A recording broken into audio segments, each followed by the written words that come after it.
کہ عورتوں کا تراویح کے لیے گھروں سے نکلنا کیسا ہے؟ یہ سائل بھی چاہ رہے ہیں، تفصیلی جواب ہے اور کچھ موقع بھی ہے، آگے رمضان المبارک شروع ہونے والا ہے، تو آیا یہ اس کا رواج بڑھتا جا رہا ہے کہ خواتین باہر جا کر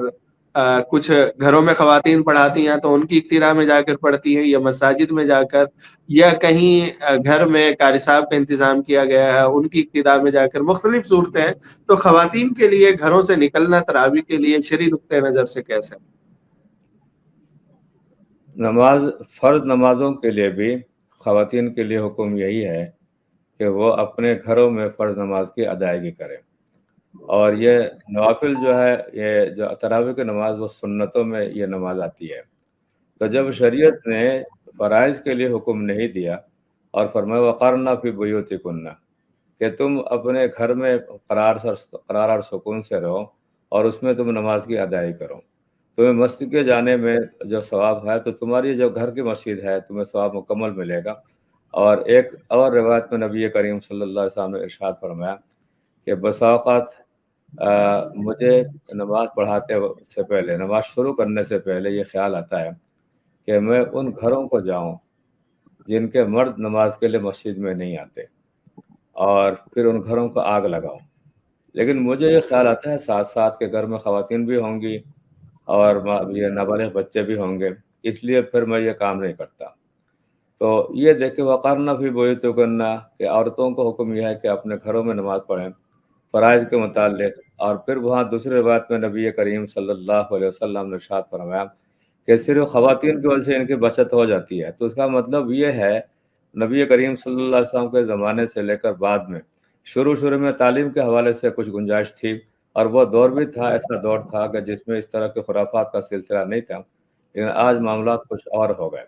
اسی لیے عورتوں کے لیے اصل حکم یہی ہے، فرض نماز ہو یا تراویح کی نماز ہو، جیسا کہ عام دنوں میں صرف رمضانوں میں خواتین اس میں جوش و خروش کے ساتھ میدان میں آتی ہیں،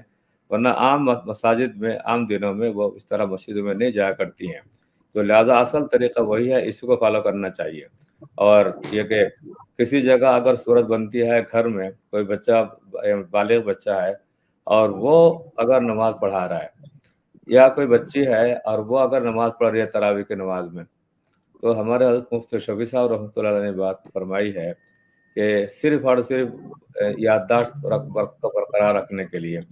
قرآن کریم یاد کرنے کے بعد اگر اس کو نہ پڑھا جائے اور تراویح میں اس کو نہ پڑھا جائے تو بہت جلد قرآن کریم نکل جاتا ہے سینے سے۔ اسی لیے کسی حافظ بچی کے لیے اس کی گنجائش ہو سکتی ہے کہ کسی باہر کے کسی خواتین کو نہ بلائے، اپنے گھر کی جو خاتون ہے جیسا کہ والدہ ہے، بہنیں ہیں، خالہ ہے، یہ ان کو لے کر اگر وہ بھی بیچ میں کھڑی ہوگی، آگے کھڑی نہیں ہوگی، تو اس طریقے سے قرآن کریم کو یاد رکھنے کے لیے اگر کوئی کر لیں اور آس پاس کے لوگوں کو نہ بلایا جائے، تو کوئی بچی حافظہ ہے یا کوئی خاتون حافظہ ہے تو اس طریقے سے اپنے گھر میں نماز تراویح کے اندر قرآن کریم کو محفوظ کرنے کے لیے یہ صورت اختیار کیا جا سکتا ہے۔ باقی جو ایک طور پر عام طور پر یہ ہوتا ہے، کوئی لڑکا ہے وہ حافظ قرآن ہے، اس کو مسجد نہیں ملی، اس نے اپنے گھر میں نماز شروع کی، تو وہاں بھی محرم خواتین ہوں گی اور وہ آگے ہو۔ اگر غیر محرم خواتین آ جائیں، یعنی مرد آ جائے، تو اس صورت میں پھر یہ ہوگا کہ خواتین کے لیے جو غیر محرم ہے بیچ میں پردہ لگانا ہوگا تاکہ ان کی وہاں بے پردگی نہ ہو۔ تو یہ صورت مجبوری میں اختیار کی جا سکتی ہے، جہاں کوئی گھر کے علاوہ دوسرے افراد ہو تو ان کو تو ہرگز اس طرح کا اہتمام نہیں کرنا چاہیے۔ ان کو یہ کہا جائے کہ اپنے اپنے گھروں میں نماز کی ادائیگی کریں، اصل طریقہ یہی ہے۔ باقی قرآن کریم کے حفظ کا معاملہ ہے، کسی بچے نے قرآن کریم یاد کر لیا، حافظہ بن گئی، تو اس کی صورت میں نے آپ کو بتا دی کہ گھر کے خواتین ہوں اور وہ پھر اسی جگہ ان کے بیچ میں رہ کر قرآن کریم کو پڑھ لیں، اور وہ بھی قرآن کریم کو محفوظ رکھنے کے ارادے سے، تو اس کی گنجائش ہو سکتی ہے۔ باقی جو عام طور پر آج کل خواتین کو مسجد میں لے جانے کا ہے اور مجمع میں باقاعدہ شامیانہ لگا کر وہاں ساری خواتین وہاں آ رہی ہیں، تو اس کا طریقہ کار درست نہیں ہے، اس سے گریز کرنا اور بچنا ضروری ہے۔ مفتی صاحب، بعض لوگوں کا اعتراض یہ بھی ہوتا ہے کہ آج کل خواتین ہر جگہ جا رہی ہیں، مثلا تعلیم کے لیے جا رہی ہیں، کوئی ملازمت کے لیے جا رہی ہیں، بازار میں کوئی چیز لینی ہو اس کے لیے بازاروں میں جا رہی ہیں، شاپنگ کے لیے جا رہی ہیں، تو اب اب پھر مسجد میں کیوں نہیں جا سکتی ہے؟ مسجد میں جانا تو وہ کہتے ہیں بطریقے اولا جائز ہونا چاہیے کہ نیک کام کے لیے جا رہے ہیں. جب عام دنیاوی کاموں کے لیے عورت باہر جا سکتی ہے اور نکل رہی ہے، سب کچھ کر رہی ہے، تو دینی کام کے لیے مسجد میں کیوں نہیں جا سکتی ہے؟ یا باپردہ جگہ کوئی انتظام ہو تو وہاں کیوں نہیں جا سکتی؟ نبی کریم صلی اللہ علیہ وسلم نے اپنے زمانے میں کام کو تقسیم کیا. حضرت فاطمہ رضی اللہ عنہ کو فرمایا کہ آپ کے لیے گھر کے کام ہے، اور حضرت علی رضی اللہ عنہ کو فرمایا کہ علی آپ کے لیے باہر والے کام ہیں.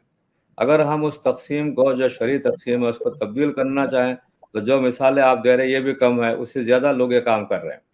تو ہمیں اصل شریعت کا جو روح ہے اس کو دیکھنا چاہیے. آج کون کیا کر رہا ہے کیا نہیں کر رہا، حالات بدلنے کی وجہ سے مسائل تبدیل نہیں ہوں گے، مسائل وہی رہیں گے. اس پہ حسانہ یہی کہلاتا ہے، ہمیں وہی یہی سکھاتا ہے کہ جو اللہ کا نبی کے طور طریقے ہیں، لقد کان لکم فی رسول اللہ اسوۃ حسنہ، کہنے کو پڑھنے کو ہم سننے کو سب کچھ کر لیتے ہیں، لیکن معاشرے کے اندر یہ آزادی، یہ والی آزادی شرعاً مطلوب نہیں ہے. یہ مردوں کا کام ہے، ان کے ذریعے باہر والے کام انجام دیں. ورنہ دیکھو کو ایجوکیشن ہے، مکس گیدرنگ ہے، شادی بیاہ کی تقریب کے اندر یہ سب جائز ہے کیا؟ کہ ان لوگوں نے کرنا شروع کر دیا لہٰذا ہم یہ فتویٰ دینا شروع کر دیا سب جائز ہے. یہ ان کی بدعملی ہے، اس کے ساتھ کمپرومائز کا سوال ہی پیدا نہیں ہوتا. اپنے اپنے دائرۂ کار میں رہنا چاہیے. جو اللہ کے نبی نے طور طریقہ ہمیں دیے، لقد کان لکم فی رسول اللہ اسوۃ حسنہ، اسی کے رہنے میں اس میں فائدہ ہے، اس میں عظمت ہے، اس میں اجر و ثواب زیادہ ہے. اسی لیے فرمایا کہ تم اپنے گھر میں نماز پڑھو، اور گھر میں وہ کمرہ جس میں عام طور پر لوگ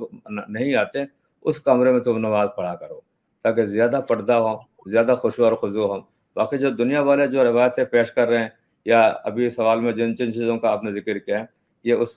پہ حسانہ کے خلاف ہے، اللہ کے نبی کے سنت کے خلاف ہے. اس لیے اس طریقے کو نہیں اپنانا چاہیے. شروع میں جو آپ صلی اللہ علیہ وسلم نے اجازت دی وہ صرف اسلام کی تبلیغ کے لیے، طریقہ کار کو سمجھانے کے لیے، لیکن حالات تبدیل ہو گئے.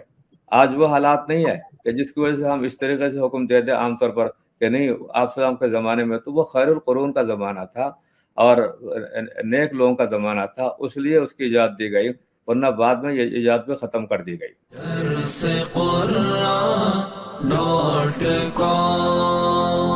www.darsequran.com